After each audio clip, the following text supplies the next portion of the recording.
I hate that this mantra is, well, if you're obese and you have weight on your body, you're just automatically going to get the worst of the worst of the. Right. I've actually had people say that when I posted about 9-1 DIVOC on my social media pages. People will be like, well, but Jimmy, you better not get this because you're fat, and if you're fat, you're going to die from this. They've literally said that. I'm going, okay, but like, obesity is not the only comorbidity. There's like metabolic health. There's all kinds of things. And yet the assumption is because you're a bigger person like you and I are, that you're just automatically going to get the worst of the worst and die. Yeah, that's just crazy. You know, that's this one size fits all mentality that's the problem with a lot of things in society right now, not just this. Yeah, and so you and I have been in this health space a very long time, over a decade for each of us, and we've talked about it, and we're living it, and we're doing things proactively for our health that we know will help boost the natural processes within the body to fight things that might come at it. How's that for like code language? For IMMUNE word. So, so why aren't they talking about that on a grand level? Do you feel like because of your experience that you should have succumbed to this when it hit you? Does it make you mad that like other people that look like you may not know the information that you and I know? Oh yeah, it makes me very mad. And I remember talking with my wife, and when I was in the throes of it, and when I was the sickest, that I was thinking, I kept putting the sickness I was going through in perspective, and comparing it to what other people have gone through, or what everyone had built up the expectation to be. And my experience, yes, I was sick. Yes, I sounded horrible. Yes, I had no energy. But I wouldn't have chosen to shut down all of society over it. It just the expectations. I kept waiting for it to get so much worse. Yeah. And it just and I was just sick. You know, it was just like people get sick. That we're pretending that sickness is something that we've never dealt with as a society. It happens. People get the flu every year, and we don't just roll up the sidewalks over it. And they die of it. Like when I statistics of death for just the seasonal flu, I mean, we're talking 300,000 people a year. I didn't realize it was that big. That was that much.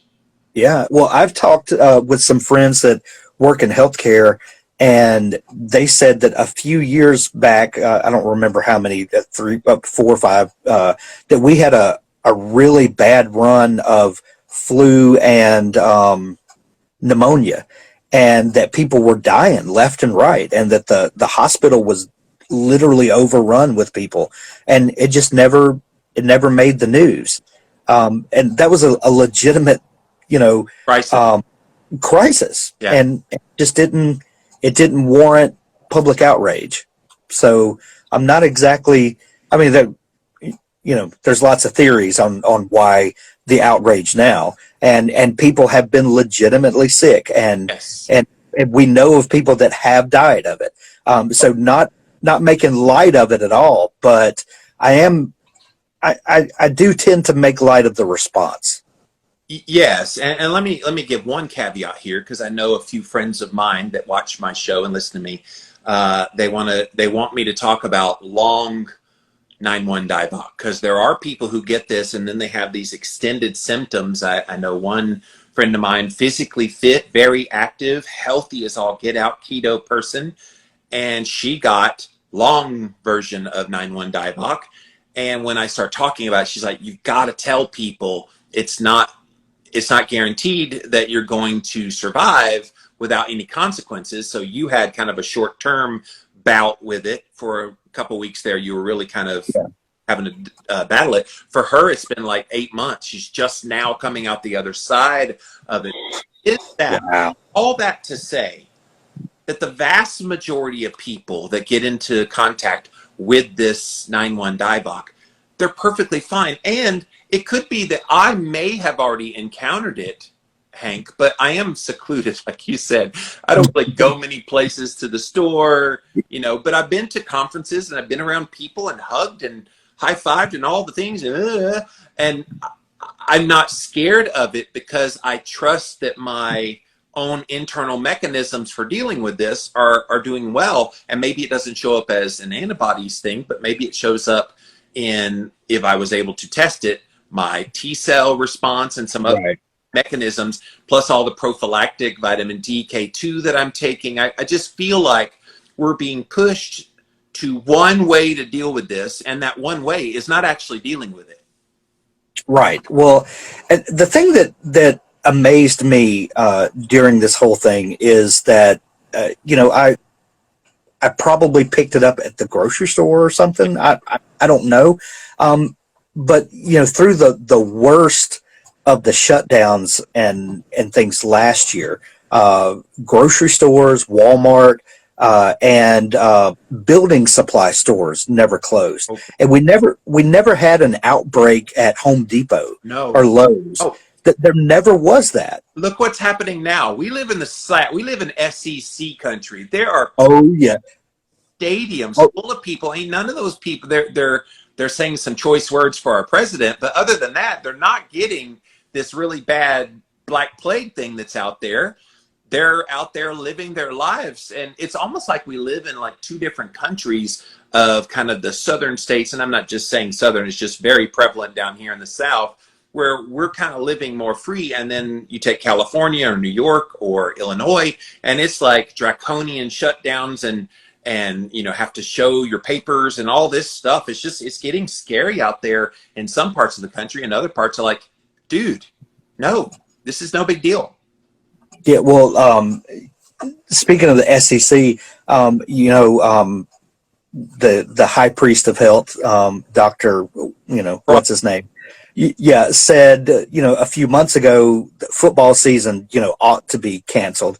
And, our home team here where I am, Mississippi State University, we got 85,000 people in that stadium in Starkville, hanging off the rafters.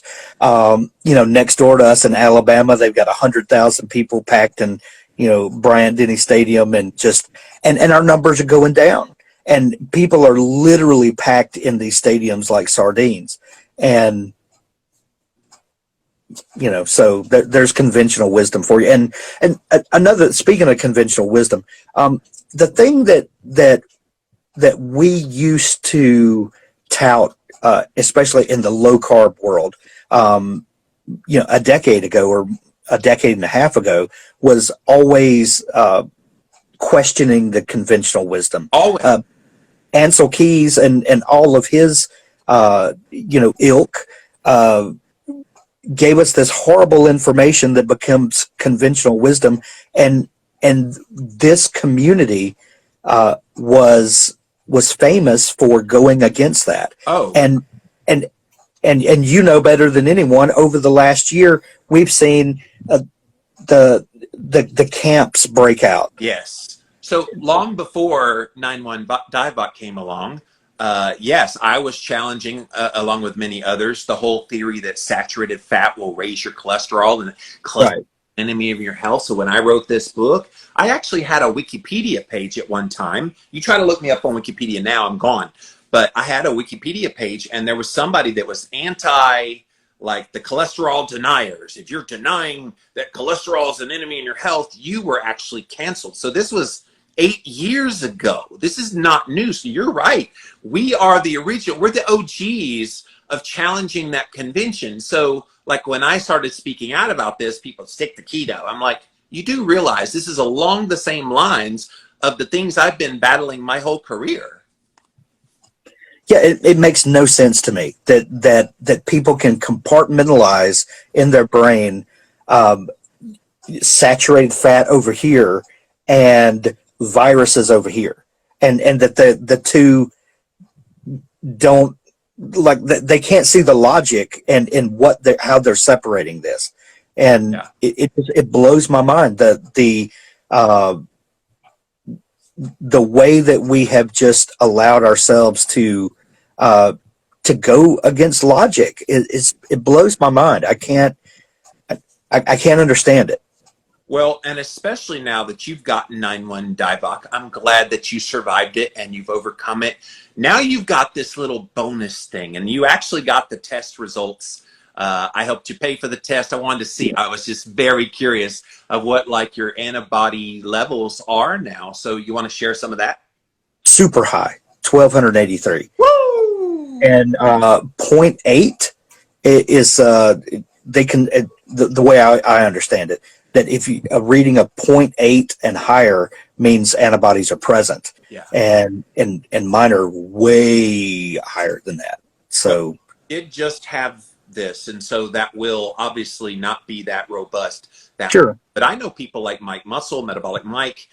He also got it like in November, December last year, and he tested his antibodies shortly after. It was very similar to yours. Even like 5-6 months later, he tested again during the summer. They were still very robust, and there was kind of this argument of, well, they'll wane over time, so that's why you need the hokey pokey to give yourself a boost. But like, to me, that's asinine. Why would you, on top of what the good Lord gave you by helping you survive this thing, why would you add another stimulus on top of the protection you already have, which we now know several studies have shown that protection that you got from getting it the good old-fashioned way in the wild and then overcoming it, that protection is far greater than any hokey pokey that's out there.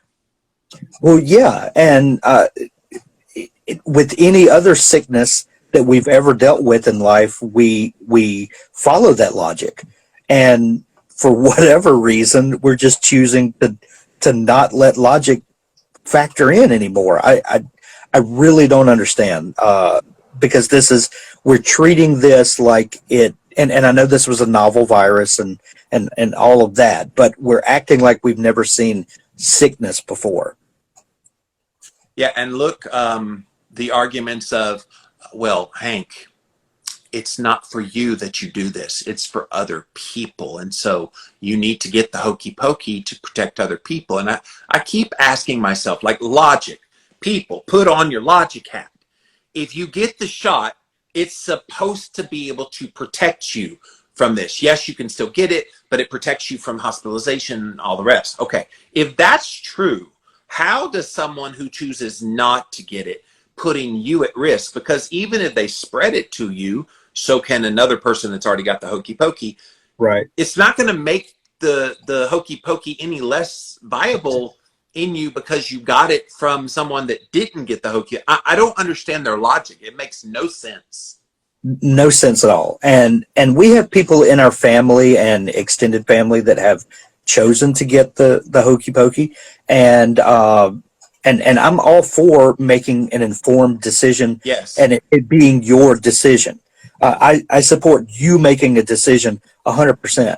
And but this, I mean, we're ostracizing people now for making a personal health choice. And even in families, I talk to many friends of mine who believe much the same way you and I do about this thing. It's your choice if you want to get it, but honor the choices of those who don't. And so she had a family member said, hey, we're going to meet in California for Christmas, but we require that you get the hokey pokey to come.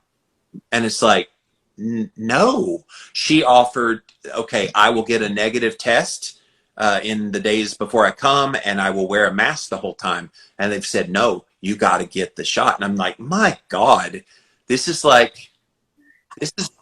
weird. I've never heard of such a divisive thing. And then, of course, all these employers forcing all these nurses and doctors and airline pilots and teachers on down the line of all these people that are military people losing their job because they're making a personal health decision. It's disgusting. It is disgusting. And we saw just a few weeks ago that University of Alabama in Birmingham, UAB, which is one of our regional big medical centers, rolled back their requirement for the vaccine, which was kind of one of the first big high profile medical systems to kind of back away from that. And And I'm wondering if that's going to be a trend.